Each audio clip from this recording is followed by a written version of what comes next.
Fala, minha gente, tudo bem? Bora lá para mais um conteúdo em que eu pago a dívida que eu tenho com vocês. Sim, vamos continuar a leitura do texto. O nome é Luta de Classes, queridos, que inclusive eu tenho que agradecer a quem tem apoiado e dado força a esse canalzinho, seja curtindo, comentando, dando força mesmo no Pix ou no Apoia-se, ou lá nos nossos cursos que a gente tem na plataforma do Pruniversidade. O nome é ruim, mas a gente vai continuar com ele, porque marca pelo menos na sua cabeça. E isso tem sido muito bacana. Além disso, esses vídeos de leitura comentada de maneira didática, crítica, cuidadosa e acessível não são os que têm as maiores visualizações necessariamente, mas sem dúvida são aqueles que têm a maior tempo de duração do espectador que se mantém ali focado no vídeo, ou seja, vocês realmente estão assistindo. E para mim isso é muito legal, porque o mais importante para o nosso trampo aqui é distribuir instrumentos para análise da realidade social que sejam qualificados e que ajudem as pessoas. E parece estar ajudando porque a galera está assistindo, tem acompanhado. Então, bora lá! Se você não viu os vídeos anteriores, eu vou deixar aqui na descrição desse vídeo, mas não será necessário, tá? Porque ele meio que se encerra em si mesmo, vocês vão perceber como e por quê. É só você se manter aqui. Não vá embora. Não desista. Ponha o cérebrozinho para trabalhar e a gente segue junto. Bora lá! Antes de qualquer outra coisa, eu tenho que pedir desculpas, porque provavelmente a minha voz está um pouco rouca e fraca, devido ao cuidado que eu estava tendo no tratamento com uma sinusite, que foi insuficiente, dada a minha rotina e também o agravamento do quadro. E aí virou uma amidalite. E depois da ida ao hospital nesse fim de semana, eu descobri que talvez precisarei de uma intervenção cirúrgica, pois no lugar de um desvio de septo, eu tenho uma curva de septo. É completamente anormal e fora de lugar o tamanho da curva que eu tenho dentro do meu nariz à esquerda, ou seja, com isso eu ainda aprendi que literalmente eu respiro à esquerda. E é uma curva do tipo daquela descendo para o litoral norte de São Paulo, extremamente aguda. E aí minha voz está bastante nasalada, está rouca, estou tomando remédios fortes e em breve, talvez, ficarei um tempinho ausente, com dificuldades de pagar as contas. Mas esse é um outro problema. Seguiremos aqui para o nosso texto. O nome é Luta de Classes, queridos, está na descrição desse vídeo também. Você pode ler na íntegra, com bastante referência legal lá, tá? Então dá uma olhadinha. A gente está discutindo nesse texto a insuficiência de certas análises que falam que a esquerda não compreende os evangélicos, absolutamente em silêncio a respeito das direitas e de como que acontece a história de maneira crítica e efetiva dentro do movimento de expansão dos evangélicos, não só no Brasil, como na própria América Latina. E a gente vai dar uma olhadinha aqui em exemplares desses autores. Eu escolhi 3 na discussão: o Juliano Speyer, o Gutierrez Siqueira e o Guilherme de Carvalho. O primeiro não é evangélico nem religioso, os outros 2 sim. E a gente vai ler o debate que eu estou puxando com ele aqui, com o Juliano Speyer, porque eu considero que ele reproduz a mesma estrutura de pensamento que está no Gutierrez Siqueira, que está no Guilherme de Carvalho e aparece em muito jornalista por aí nesse país. Uma naturalização de umas paradas que não faz qualquer sentido. E eu acho que vocês vão gostar bastante, tá bom? Então, sigamos. 3 minutos já eu aqui falando um monte, falando até de cirurgia, que coisa maluca. Mas para um hipocondríaco isso faz sentido. Vamos lá. O debate dentro da classe média. Meu ponto aqui é muito simples. O Juliano Speyer é um cara de classe média que não teve contato com os evangélicos a vida inteira, afinal os evangélicos não eram da classe média propriamente dito, e depois que ele entra na universidade, vai fazer uma pesquisa, ele se depara com algo incrível, que é um modo de sobrevivência nas periferias das cidades, seja capitais ou interiores desse país, e esse modo de sobrevivência dos pobres, que tentam não morrer, também se dá dentro das igrejas. E aí ele fica impressionado que as pessoas conseguem se organizar para sobreviver, né? Para buscar recursos sociais necessários para manter sua vida, reproduzir sua vida, e que a igreja é um dos espaços que oferece isso. Mas bora ver como isso acontece. Recentemente, a revista Zelota, excelente revista Zelota, publicou um artigo crítico que colocava em questão o papel desempenhado pela produção teórica de Juliano Speyer em naturalizar o conservadorismo evangélico, erigindo um muro entre as disputas internas das instituições religiosas e as próprias dinâmicas das classes sociais e as lutas em nossa reprodução social. O texto acho que é quem fala pelos evangélicos, ou quem fala sobre os evangélicos e por que isso importa. É um texto bem legal. Não retomaremos, portanto, a argumentação desenvolvida anteriormente e recomendamos a leitura. Vale a pena mesmo. Se eu lembrar, eu coloco aqui na descrição. A importância do trabalho de Spire para nossos fins é sua posição de não religioso, acadêmico e de classe média que aparentemente busca um diálogo com o progressismo e a esquerda. Sua proposta é apresentar a seus pares acadêmicos de classe média quem são os evangélicos. Porque ele toma essa posição de observador social e fala: olha, tem esse grupo aqui, os evangélicos. Deixa eu mostrar para vocês quem eles são. Então o interlocutor do Spire, no primeiro momento, é o cara que é acadêmico, não conhece os evangélicos, provavelmente de branco, de classe média, da mesma tradição de onde ele veio, que em geral é assim, que possui, portanto, determinados bens sociais, de educação formal, recursos de pesquisa, e você só vai ter acesso em determinados ambientes e determinada classe. Ele tinha. E aí, então, ele vai apresentar para a galera que tem isso, quem são os evangélicos, vira parte e objeto de suas pesquisas. A novidade é que esse mundo à parte com o qual ele nunca teve relação, pois se constituiu historicamente nas periferias da cidade, se constituiu em um movimento, tá? Longe dos bairros valorizados e privilegiados, apresentou para o antropólogo uma experiência então inédita e aparentemente inconcebível em suas estruturas tradicionais de compreensão de mundo. Pessoas se organizando para sobreviver a partir da participação ativa em comunidades e instituições, que não seriam nem o Estado e nem o mercado. São as duas grandes instituições de uma sociedade moderna. Esse último, claro, não é comumente lembrado nas discussões sobre o abandono dos sabotados pela sociedade capitalista. Em nosso caso brasileiro, a bendita religião evangélica pentecostal. É isso, né? Porque em outros espaços, em outros territórios da América Latina, são outras religiões que desempenham esse papel ainda hoje. Mas no Brasil, especialmente nas grandes cidades, são as religiões evangélicas, e em especial o corte pentecostal. Nas cidades, claro, a partir dos anos 80, porque antes disso não tinha. Antes disso era um grupo muito minoritário. Os evangélicos começam a crescer nos anos 80. Se tem data para começar a crescer é porque existem condições históricas específicas que tornam possível essa expansão. Beleza? Evangélicos estão no Brasil desde o início do século XX. Os pentecostais. Se for tradicional, então tem antes até, reformado. Essas igrejas aparentemente caem do céu. Né? Do nada elas apareceram. E não tem história nem estrutura política própria para garantir sua permanência, com alianças políticas e ideológicas entre classes. Ou seja, na análise do Spire e de muitos outros intelectuais, não é só dele, de jornalistas e de outros religiosos, do nada os evangélicos aparecem, eles não têm estrutura de poder, não têm relação de dominação interna das instituições, não tem divisão de classes, não tem conflito de classe, não tem nada disso. É do nada, são os sujeitos aí que se trombam aleatoriamente na vida. Por meio de qual instituição sobreviviam os sabotados do Brasil, majoritariamente... Perdão, aqui a leitura completamente equivocada. Pausa. Claque. Por meio de qual instituição sobreviviam os sabotados do Brasil, majoritariamente rural, em marcha de modernização capitalista? Pergunta. Antes de aparecer os evangélicos nos anos 80, qual instituição garantia a sobrevivência desses sabotados que não eram atendidos nem pelo Estado nem pelo mercado? Você sabe? Pause esse vídeo e coloque um comentário. Só para ajudar a engajar. Uma população quase completamente católica, camponesa e com alguns operários e aliados de classe média, em geral também católicos, descobriu no catolicismo progressista e na teologia da libertação meios de sobrevivência, organização, luta e resistência, até onde foi possível.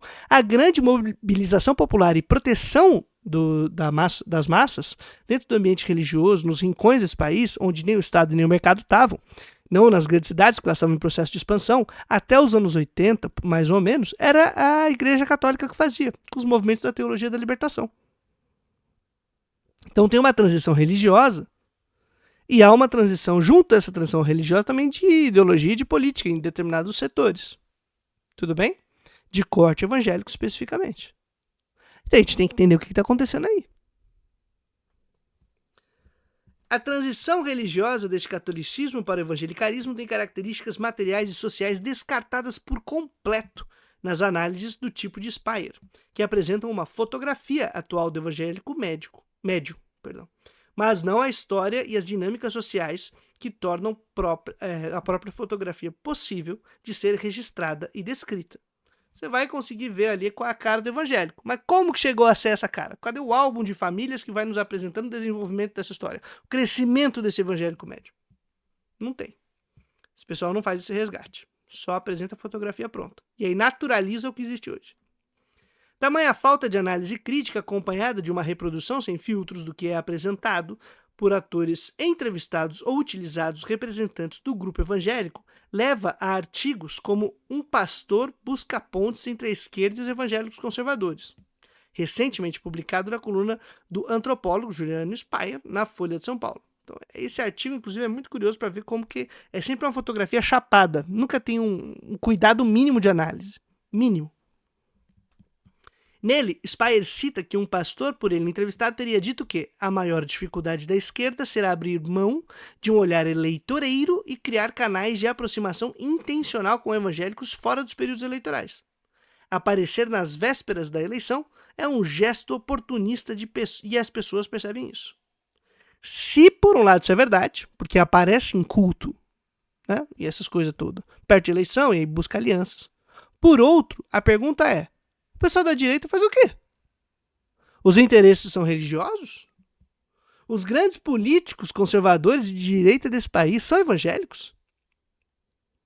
Se são evangélicos, o interesse deles não é eleitoreiro? Vamos qualificar a nossa análise, vamos perceber, peraí. Tudo bem, eu faço essa crítica à esquerda e está correta em certa medida, eu tenho um apontamento a fazer. Mas vamos então usar a mesma estrutura para ver o que acontece na direita? Ah, não, eles estão se aliando com os evangélicos. Como? Por quê? Quais são os interesses envolvidos? É porque eles têm bom coração? Porque eles entendem os evangélicos e falam: ai, como esse pessoal é bom, gentil, ajuda tanto a nação. Aí é muita ingenuidade, né? O que está acontecendo? Além da manutenção acrítica de uma oposição sem sentido entre um grupo religioso diverso, que são os evangélicos, e um guarda-chuva ideológico imenso e vazio como esquerda, porque cabe cada bagaceira aí. Esses dias estavam botando um Henri Bugalho de esquerda. O Henri Bugalho. A que ponto chegamos? A reprodução da fala do líder religioso sem ressalvas apenas esconde as dinâmicas políticas das igrejas, assim como as alianças ideológicas e entre classes desenvolvidas historicamente entre lideranças de igrejas e atores políticos, partidos e mesmo militares, entre outros grupos que ocupam o espaço privilegiado da classe média. Isso aconteceu no processo de desenvolvimento das igrejas.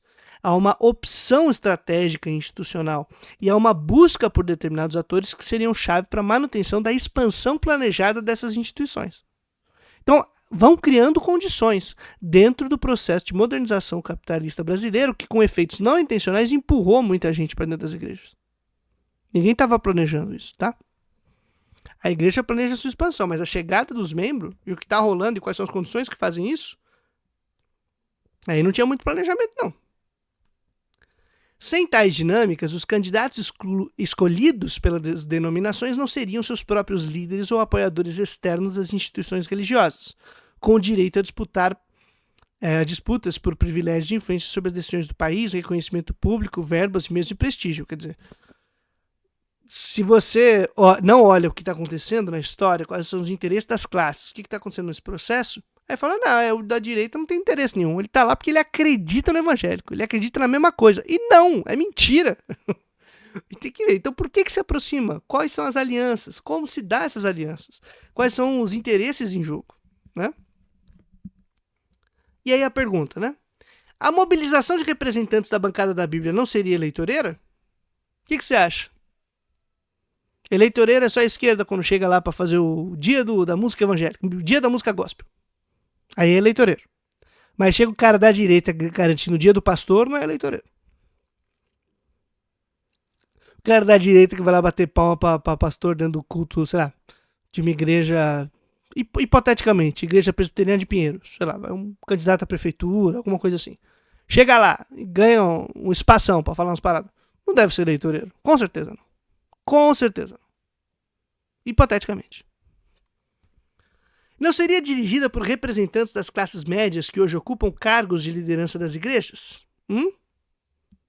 Será que esses interesses não estão aí? A mobilização dos representantes aí não tem a ver com isso? Será? Será que a gente não vale olhar para esse aspecto? Claro, nada disso tem a ver com a classe média tradicional, com a qual o Speyer conversa e da qual é participante. E sobre tais disputas e diálogos interclasse, Não percebidos pelo pesquisador, o antropólogo aparece como um crítico de seus pares progressistas, não religiosos, e converte em inteligentes os interlocutores conservadores e de direita dessa mesma classe, que não estariam alinhados e interessados na manutenção de tais valores entre os, abre aspas, pobres evangélicos, para mobilizar e influenciar as massas populares de acordo com seus projetos. Jamais, de maneira alguma, eles nunca fariam isso. Claro que não. Eles são de bom coração, não tem inteligência, não tem uma malandragem. Não tem nenhum interesse. É só acidental.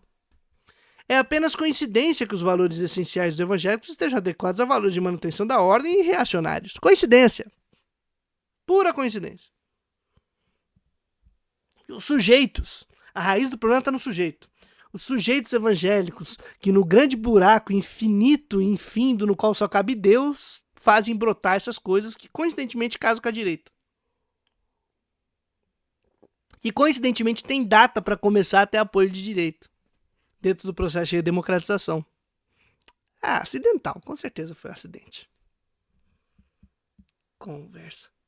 Conforme comentado no artigo que escrevemos anteriormente sobre o trabalho de Juliano Speyer, o elogio às igrejas diz respeito à capacidade que esta instituição teria em oferecer à sua membresia laços comunitários de melhoria de vida, que é o que o pessoal normalmente fala. As igrejas oferecem coisas bens sociais e relações sociais que as instituições formais não garantem. E é verdade.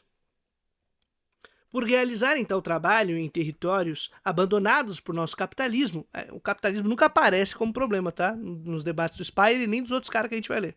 Capitalismo é um negócio que provavelmente está solto no ar. Elas precisariam ser vistas de outro modo, sem preconceitos. O porquê desses territórios serem assim, como as igrejas se instalaram lá e o que fizeram para permanecer, como escolhem suas lideranças e principalmente entre pentecostais suas, abre aspas, dinastias, termo que tomamos emprestado de Marina Correia, um trabalho excelente da Marina Correia, que ela fala sobre essas dinastias dentro do ambiente pentecostal, que são essas dinastias do quê? O cara da segunda geração de assembleianos monta sua igreja, sua convenção, ou de outra denominação, pouco importa, e aí ele cria, na verdade, um espaço em que seus filhos e suas filhas serão inseridos já dentro dessa estrutura da igreja, como lideranças, e dão reprodução aos privilégios garantidos e tomados pelos pastores dessa nova posição de liderança, que fazem eles terem acesso a bens sociais que são próprios da classe média tradicional. Criam um novo tipo de classe média que vai enriquecendo, vai virar as elites das igrejas, e daí fazem suas dinastias que vão passar para os filhos, para as filhas, para os cunhados. E aí vai. Não é colocado em questão, e a função desempenhada pelas discussões ideológicas na reprodução social é substituída por uma questão de preconceito de privilegiados contra despossuídos. Quer dizer, parece que é só uma questão dos progressistas privilegiados que ficam aí falando mal dos crentes pobres. Tem mais coisa aí, hein? Como se o debate racional fosse entre priorizar uma pauta de costumes ou políticas públicas reparativas, inclusivas distributivas. Sob essa dinâmica, por exemplo, em um artigo publicado Por que o debate sobre azul ou rosa importa para os evangélicos? Speyer não analisa quais as disputas em jogo ou mesmo as relações de dominação existentes, mas apenas expressa uma opinião de que criticar o foco sobre a questão da sexualidade dados pelos canais de informação religiosos, lideranças e parte considerável da membresia das igrejas seria arrogância de uma esquerda intelectualizada. Quer dizer, você criticar a fala babaca da Damares a respeito de menino veste azul e menina veste rosa e um monte de cacareco que vem junto, que reforça e reproduz dinâmicas de dominação de um grupo sobre outro, de um gênero sobre outro, inclusive dando justificativa, em última instância, para uma cultura de ódio contra a mulher, de falar que a mulher tem que ficar calada, de exaltação do homem, da masculinidade, um monte de porcaria que está envolvida. Não, isso aí é a esquerda intelectualizada, é um problema da esquerda intelectualizada, que aí não entende o pobre, porque o pobre é assim, o pobre ele tá desse jeito aí. Ele dá valor pro menino veste azul e a menina veste rosa porque ele é pobre. E evangélico pobre é assim. Ele naturaliza a parada. Não põe em questão o que tá rolando. E há relações de dominação sim, minha gente. Tem que falar sobre isso.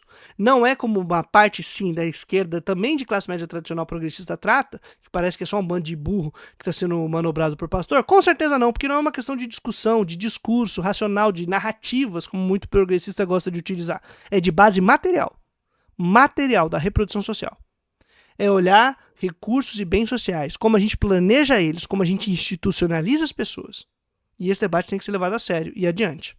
Não é bandeira, pauta e livrinho aleatório. É a escola que produz e reproduz dinâmicas libertadoras e não opressoras. Mas é um outro papo. O antropólogo chega a citar Latour, Bruno Latour. O primeiro nome do Latour é muito bonito, Bruno. Para defender, abre aspas, uma ciência mais humana e real, feita de disputas, interesses e até mesquinharias. Quem ignora isso, acha que a ciência está acima da política, transforma em uma religião e delega seu poder a papas, cardeais e bispos. Cara, isso aqui é um...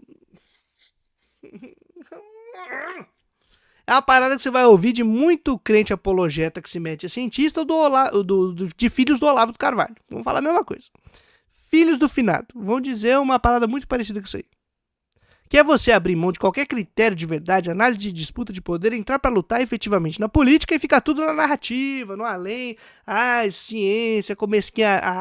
Te lascar. Aí parece que é a elite cultural progressista, e não ciência, propriamente dita, né? E contra os pobres, que tem que ser assim, gente. O pobre, naturalmente, assim. Pobre evangélico, aí cria um pobre metafórico, evangélico metafórico, tudo metafórico, não tem história, não tem luta, não tem nada. Não tem espaço de disputa, é só você aceitar. E você tem que aceitar. Aceita. Aceita que é assim. E de aceitação em aceitação, nem te digo onde a gente vai parar. Porque se diz com certas metáforas, dá problema.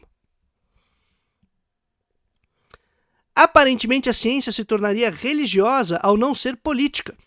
E deixaria de ser política exatamente ao não considerar que seria compreensível e plausível a priorização da pauta de costumes sobre outras. Na argumentação de Speyer, em conflito estaria a racionalidade ocidental e a racionalidade mágica dos evangélicos, assim como o preconceito da primeira sobre a segunda. A luta de classes some. A discussão sobre as relações econômicas, políticas, sociais e de dominação é deixada de lado para sustentar a pretensa ciência dos acadêmicos, que não aceitam de bom grado o movimento político conservador e ou reacionário contra discussões sobre sexualidade e costumes. Seria, então, uma religião. A ciência que está enfrentando fascista é religião. Não está aceitando? A crítica e a análise da realidade social são dissolvidas em uma aparente implicância preconceituosa da classe média ilustrada contra os pobres evangélicos. Claro, sempre apresentados em sua figura média, sem qualquer distinção de poder e privilégios institucionais, sociais e aparatos de dominação. Nunca se analisa a diferença de quem é líder e de quem é membro. Nunca. Meu Deus do céu, como esse pessoal tem medo de fazer isso. Porque não é só o Speyer, lembrando.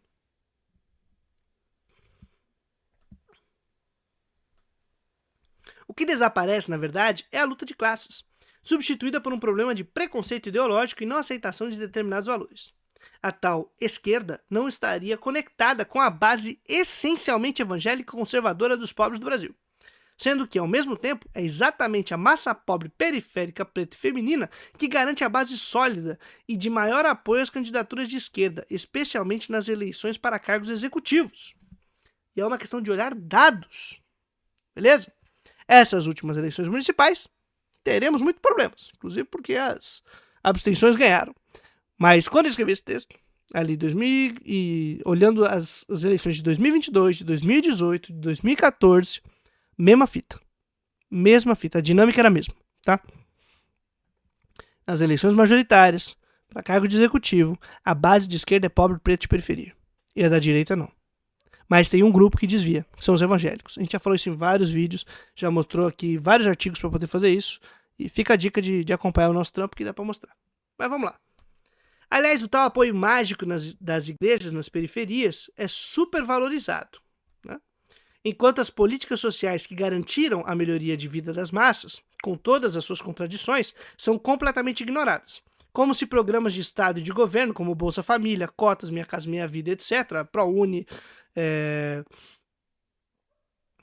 Como é que é o nome do outro lá? É o ProUni, não vou lembrar. É um monte aí que a gente vai ter de financiamento para a universidade, ou de cota para acessar a universidade. Pô, mano, facilitação de crédito para uma porrada de coisa. Isso aí não existe. A melhoria é só a questão mágica, tá? A questão efetiva, ela desaparece também. não fossem os garantidores da melhoria de vida dos batalhadores que enfileiram as igrejas e as sustentam. Mas Speyer fala como acadêmico, não como religioso. Cumpre o papel de naturalização e essencialização dos valores evangélicos para a sua classe média, dialogando especialmente com o que considera progressistas ilustrados da academia, identificados com a esquerda enquanto tal. Já Gutierrez Siqueira faz praticamente o mesmo, mas falando como evangélico pentecostal. É a mesma coisa, só que sabor azul. Ou sabor blueberry, perdão. Sabor mirtilo. E na cor azul. Vamos ver um pouquinho do Gutierrez, porque ficou um pouquinho mais curta essa parte, mas deu pra sacar qual que é o problema? A questão não é dizer, olha, tem uma classe média ilustrada, progressista, que é babaca com evangélico e não compreende o fenômeno. Verdade. Academicamente, inclusive, são muito recentes os grandes volumes de trabalho a respeito dos evangélicos. E academicamente são os espaços que foram ocupados por classes médias tradicionais. Isso significa que a esquerda não sabe fazer? Não, a direita também não. Agora, a direita se aproxima dos evangélicos do ponto de vista político porque consegue daí romper a bolha de apoio popular aos movimentos até então que iam para a esquerda. E isso é o que a gente vai sustentar consideravelmente aqui no nosso processo de análise da realidade social e vamos tentar aí seguir diante dos debates de quem quiser participar. O Speyer não quis responder nossos artigos, o Guilherme de Carvalho sim, o Gutierrez Siqueira, que a gente vai ler agora, também não respondeu. Mas preparem os cintos, porque agora nós vamos ver como o pentecostal trabalhou o tema. A elite cultural ataca novamente. Prepara aí. Autor de, abre aspas, esse é o nome do livro, Quem tem medo dos evangélicos? Ninguém. Gutierrez Siqueira segue a mesma linha de Speyer, só que desde dentro. Como evangélico, o escritor indicou em seu artigo Os Evangélicos para Além da Política, publicado pela Folha de São Paulo, você vê que grande trabalho a Folha de São Paulo tem feito pra gente para compreender os evangélicos. E quem lê a Folha de São Paulo? Qual grupo? Fica aí o questionamento. Que, dado o crescimento de evangélicos no país e sua atuação política, a, abre aspas, elite cultural começou a se interessar pelo tema e pelo grupo. De acordo com sua avaliação, nunca se falou tanto sobre o surgimento esse segmento religioso, que é verdade. Quanto a isso, Siqueira está correto, exceto pelo fato de que não é o tamanho da parcela da população evangélica que faz com que esse grupo ganhasse tanto destaque.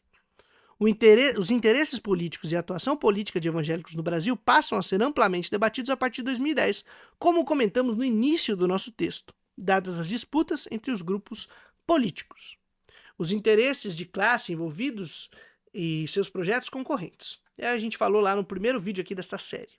Mas não precisa retomar, é só a gente pensar que depois da candidatura da Marina, a galera começou a sacar o poder que os evangélicos tinham na mobilização eleitoral. Exatamente por não ter claras essas disputas, o autor lamenta que o foco em torno dos evangélicos na imprensa venha exatamente dos cadernos de política e, por vezes, policiais. Que pena. Sua proposta, então, é apresentar, abre aspas, quem são os evangélicos ao público leigo que lê os jornais. Então, ele vai apresentar para o pessoal que lê jornal quem são os evangélicos. E quem é esse pessoal que lê o jornal que não sabe quem são os evangélicos? De qual classe, provavelmente, eles pertencem? Recorre então à mesma estratégia de Speyer. Aponta que as igrejas cumprem papéis sociais importantes e, portanto, precisam ser valorizadas em seu aspecto de impacto para a sociedade civil. Por isso, não se deveria reduzir as igrejas e seus líderes aos políticos religiosos, às bancadas e às corrupções. Há um povo majoritariamente pobre, preto e periférico que compõe essa população. Se essa afirmação é correta por um lado, por outro, novamente dissolve as relações de dominação, as alianças ideológicas e entre classes de interesse em jogo. É um apelo, tipo, esses sujeitos estão claramente cientes de tudo que eles fazem. A formação, institucionalização, socialização deles vieram pela iluminação mágica, espiritual ou racional, pouco importa, e que nada tem a ver com relações de dominação e de formação mesmo das pessoas, os dispositivos que formam as pessoas socialmente. A instituição religiosa que media todas as relações desses seres humaninhos, inclusive de educação e formalização, né? Educação formal, vamos dizer assim, nada disso importa. O que importa é a gente ver que, essencialmente, esses evangélicos são assim. As lutas que existem dentro das igrejas também não importam. Você tá gatinho, calma. Isso aqui é Lionel, gente. Você aqui já viu a Lionel? Mas aqui. Quando ela chegou aqui em casa, era Lionel. Tinha 10 dias de vida, coitada. A gente foi a incubadora dela. Só que no dia seguinte a gente descobriu que não era Leonela. Que não era Leonel. Era Leonela. Aí o Leonel virou Leonela. E essa foi a explicação que a gente deu pra minha filha. O Leonel virou Leonela. E a quem interessa não trazermos à tona relações de classe e de dominação? A quem se beneficia delas. No artigo, Gutierrez aponta que nas igrejas se incentiva a música clássica e erudita, o hábito de leitura e etc. Mas quem produz os conteúdos que municiam os pastores e a membresia? A qual classe essas pessoas pertencem? Quem ocupa os cargos decisórios e editoriais? Na CPAD, por exemplo. São os mesmos pobres pretos periféricos agraciados com a bondade institucional das denominações? Acho que não. Quando essas questões não entram no campo, tudo é jogado para o alto como uma questão de valores, preferências pessoais e preconceitos. Nesse sentido, em outro artigo de Siqueira, intitulado Um Brasil Evangélico será cada vez mais secular, pô, esse artigo aqui tem uma tese terrível, mas vamos lá. Novamente a entidade elite cultural entra em cena e esconde as classes em jogo. O autor começa sua argumentação afirmando: não é incomum, abre aspas, né? Não é incomum manifestações da elite cultural, artistas, jornalistas, intelectuais, acadêmicos, etc., ressaltando que o Brasil caminha para uma teocracia. Todavia, realmente estamos sob uma ameaça teocrática? Ou essa preocupação é mais fruto de uma histeria preconceituosa? Para isso, recomendamos o vídeo de react que fizemos ao Vitor Fontana comentando a fala desastrosa do Gessé Souza e da Marilena Chauí. Se eu lembrar, eu coloco na descrição do vídeo. A argumentação de Gutierrez não apresenta qualquer dado, padrão ou elemento mais consistente, além de procurar sustentar que os evangélicos estariam se secularizando. No nosso caso, nesse caso, não no nosso. Secularizar seria passar a atuar de modo mais diferenciado, mais diverso, aderindo a elementos não tradicionais. Estéticos, talvez? Na real, ele fala assim, o pessoal está cada vez mais aderindo coisas que não seriam da tradição evangélica, mas aí do mundo. Eu fico pensando, mas o que estava fora do mundo até então, né? E isso não é secularização, isso é uma mudança estética, mudança de estratégia, mas não é secularização. Secularização é outra coisa. Aí falta a teoria da secularização. Recomendo a leitura de Weber. Nesse sentido, as igrejas estariam funcionando como concorrentes em um mercado livre e aberto, isso o Gutierrez fala mesmo, ofertando de forma criativa cada vez mais novidades de acordo com o interesse do freguês. O evangelicalismo estaria, portanto, em marcha de modernização, mas se mantendo religioso. Para o autor, modernização e secularização são sinônimos no artigo, o que é um equívoco. Desse modo, é incapaz de perceber que foi exatamente a adequação do evangelicalismo à modernização capitalista brasileira que tornou possível sua manutenção, permanência e expansão, como temos discutido na Zelota há muito tempo e aqui no nosso canalzinho também. Por isso, para Siqueira não seria necessário temer pela democracia por causa dos evangélicos, pois tratar-se-ia de uma religião concorrencial, livre e aberta. Olha que bonito. As igrejas estão competindo, concorrendo, então isso vai secularizar o pessoal, vai modernizar, tudo certo. Ei, Laia. O que falta para esse encantamento ter alguma sustentação é um pouco de realidade, na qual as denominações, ao passo que se fragmentam, mantêm grandes conglomerados tradicionais com plasticidade suficiente para adequar tradições a elementos do capitalismo moderno. Que é o que a gente fala, que é isso que faz o evangelicalismo crescer. Ele é capaz de se adequar ao modo de produção e reprodução capitalista sem perder os seus valores, ou a estrutura de valores que garantem privilégios a determinados grupos, como os homens sobre as mulheres, branco sobre preto, classe média sobre as classes que estão abaixo da classe média, privilegiando as elites. Não tem um monte de coisa, tá? As maiores denominações pentecostais seguem crescendo, concentrando seu poder, ao passo que igrejas mais plásticas, como as chamadas neopentecostais, mesmo as gigantes como a Igreja Galaxial do Reino de Jeová, perdem membresia e fiéis. No momento, o mais importante não é discutir como se dá o fenômeno, mas indicar que o abandono da análise da realidade social se converte em proposições culturalistas e vazias de conteúdo, que reduzem os problemas e as questões de preconceitos a serem superados através da aceitação a crítica das posições e valores assumidos pelo movimento religioso em questão. Naturaliza. Você criou a essência do evangélico. O evangélico essencialmente é isso. E aí tem uma elite cultural que não aceita o evangélico. Mas fica tranquilo, porque enquanto o evangélico compete entre si, nesse mercado aberto e livre, ele vai se secularizando, ele vai aceitando elementos do mundo moderno capitalista. Isso aí jamais viraria teocracia. Claro que não. Isso aí jamais daria margem para o pessoal fazer uma bancada da Bíblia que cada vez mais vai cristianizando o país, evangelicalizando o país. Jamais, jamais. Tá tudo seguro e garantido. É uma lei da natureza, quase. As críticas, preocupações e lutas no espaço público seriam fruto da ignorância da tal elite cultural. A classe média tradicional com seus privilégios, mas aqui chamada de elite. Que isso é interessante, o uso do termo elite para falar da classe média. E a elite de verdade, a elite real que decide sobre a coordenação social da divisão, a coordenação da divisão social do trabalho, sobre a coordenação dos rumos da nossa produção e reprodução de vida, do capital, essa galera passa batido. Não aparece em nenhum desses caras. Vai falar de evangélico como se ele tivesse solto no ar, como se esse grupo aí nascesse como cogumelo, tal qual Hobbes dizia que os seres humanos nasciam, né? Os homens que nascem como cogumelo, sim, não nasce da barriga de ninguém, não tem uma comunidade, não tem nada, é isolado, esses seres saem do nada, brota, e aí é isso, gente, não tem história, não tem luta, não tem nada. Aceita. Que não estaria compreendendo esse fenômeno, essa elite aí, esse fenômeno popular.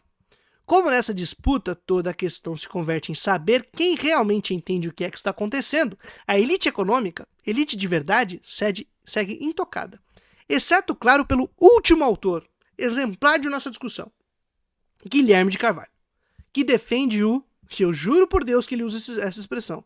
E aí, se você entender o que é isso, se você sabe o que isso significa, você coloca nesse comentário aqui, que até hoje eu não sei o que é. Proletariado cultural contra os ricos globalistas. Mas isso vai ficar para o próximo vídeo, eu vou deixar vocês curiosos e a gente traz em breve a continuação. Valeu, minha gente, quem puder apoiar, curtir, comentar, divulgar para essa palavra ser espalhada e dar uma força aí para manter o nosso trampo, seria muito bom, inclusive para ir nesses períodos que a saúde tá mais pra lá do que pra cá e trampar tá complicado. Mas é nóis, minha gente, trazendo a boa nova todo dia útil, até a vitória final, tamo junto!